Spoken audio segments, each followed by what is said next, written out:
Volcanoes are psychotic things. They can blast in one region and fuck the whole town up. While many of us live peaceful lives in non-risk regions, news reporters have to endure natural disasters all the time. Along with natural, they have to deal with man-made disasters, like humankind.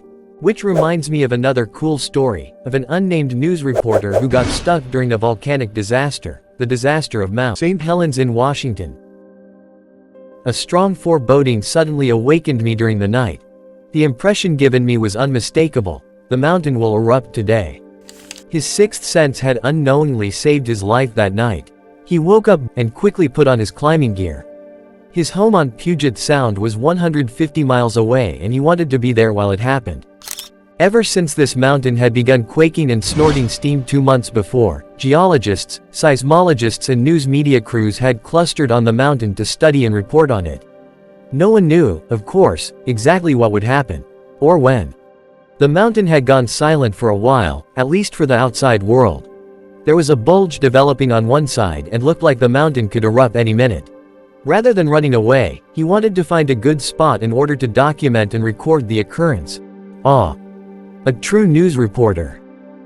Despite being in the red zone, no one stopped him, probably due to the chaos, and he soon found a nice spot to settle in. He soon started taking photos, and got some magnificent captures. But he wasn't ready for what happens next. The bulge that people had noticed months back started to act up, slowly exploding like a movie scene, and the rocks and mud were headed straight towards his area. As soon as he could, he hopped back into his van and floored the heck out of the thing. As he looked in his rear-view mirror, instead of a slow-moving mud slide, he saw what looked like a 20-foot wall of wet streaming cement, madly charging towards him, almost overtaking him, destroying everything in its path. The ash was too fast and he knew it would catch up, so to avoid getting buried, he got out of his car and grabbed his equipment, hoping to record something. He had to reach higher ground to a safer area.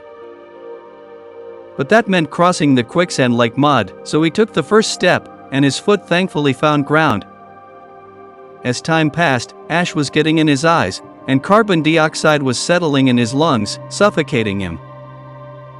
As darkness closed in, he found himself in a pitch-black, hellish environment. Despite his peak physical condition, the suffocating ash made survival seem impossible.